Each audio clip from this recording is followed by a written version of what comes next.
Guys, nandito ang ating kaibigan na siya meron po siyang ipaabot sa lahat ng makapanood sa atin. Paki-share guys, mahalaga po ito. Nakakatakot po itong nakita ng ating kaibigan guys, dahil sa mangyayari sa ating bansa. Bakit po kaibigan, ano po ba nakikita na ninyo? Bakit po, ano pong connection dyan? Guys, tandaan po ninyo ang sinabi ng ating kaibigan ngayon ha. Mayroon po silang nakita ngayon doon sa kanilang kaharian na mangyayari po dito sa atin, dahil po sa kaguluhan po ngayon na nagaganap po dito sa ating bansa, dahil po sa mga ginawang pagnanakaw ng kaban sa atuang bayan. Ganun man kaibigan, o sa may problema diyan kaibigan. Posible daw guys na mahitabo gyud tong ipaabot ng ating kaibigan. Pwede daghang na kinabuhian ni makalas tungod aning na trigger na karon ang mga tao tungod sa kadaghan sa dami ng mga namatay na mga, di ba kaibigan, hindi naman po pwede siguro isumbat lahat doon sa pangyayari sa pagnanakaw. Tandaan po niyo ito guys ha. May malagim na mararanasan ang mga tao dito sa ating bansa dahil po sa mga pagnanakaw ng kaban ng bayan guys. Grabe po ang pagkimkim talaga ng mga tao ngayon. Kunti na lang guys, no? Kunti na lang daw. Yun po ang tandaan niyo, yung mga dugo na asahin po doon sa taas. Isa po ito sa malagim na sasapitin ng mga tao, na maraming mga Pilipino na pwedeng magpapapatayan pa dito. Diyos.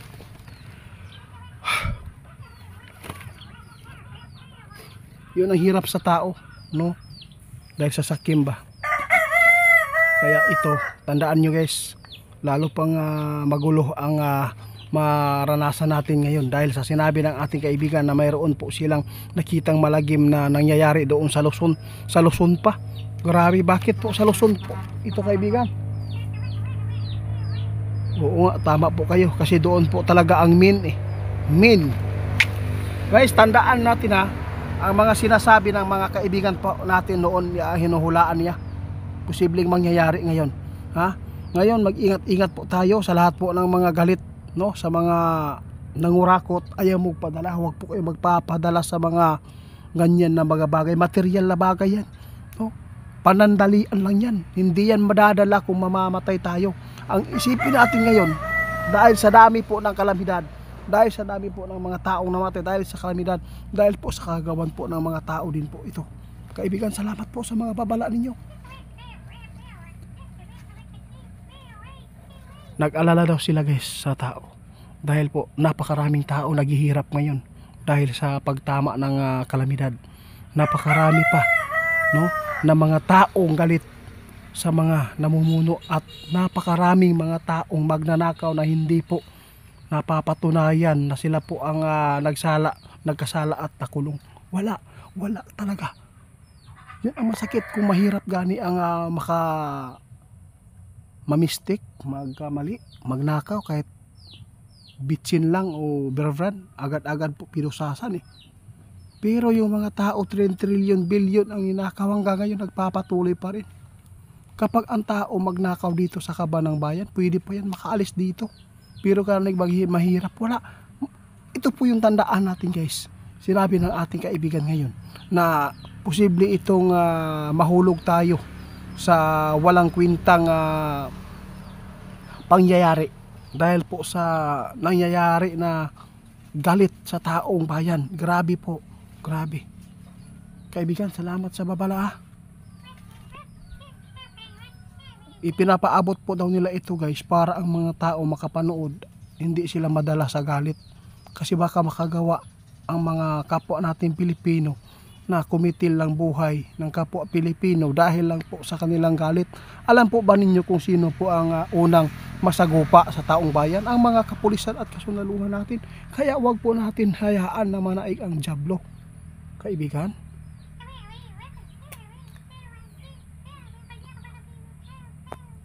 Sobrang nakakalungkot, sabi ng ating kaibigan. Grabe po daw talaga guys ang mga nakikita nila na mangyayari pa dito sa atin.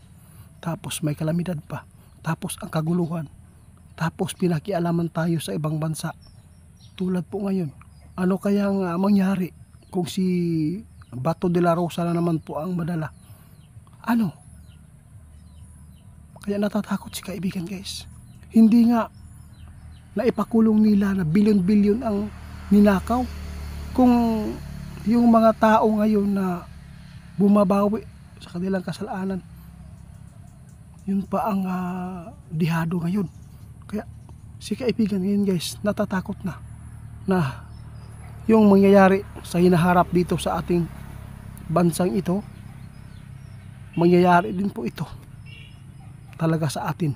Yung nakikita ninyo na mga nangyayari sa ibang bansa, marami pa ang mga buhay dito guys na mataya, mawala dahil sa pakipaglaban sa mga nangyayaring kalupitan, no, na ginawa po ng mga naglilingkod sa ating bayan.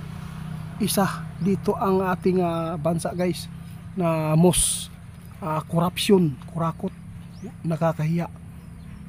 Ito daw ang magdadala ng malagim na kasaysayan guys sa buong mundo, na ang mga Pilipino nagsalpukan dahil sa mga material na bagay. Grabe kaibigan, no? Kalungkot naman to. Sige lang kaibigan, salamat. Oo, hintayin na lang daw natin guys kung ano po ang mangyayari.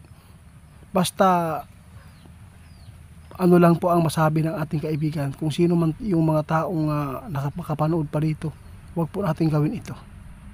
Ito po yung tanim, tukso, pain ng dyablo ngayon sa tao dito sa atin. Kapag hindi tayo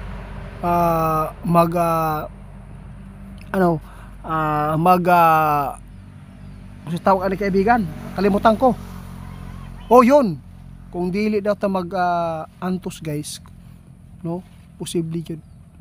Kung magpadala daw ta, posibleng mananaig talaga ang dyablo ngayon. Sa lahat po na makapanood na mga subscriber ko, mag-ingat kayo, wag po tayong sumali sa kaguluhan ngayon.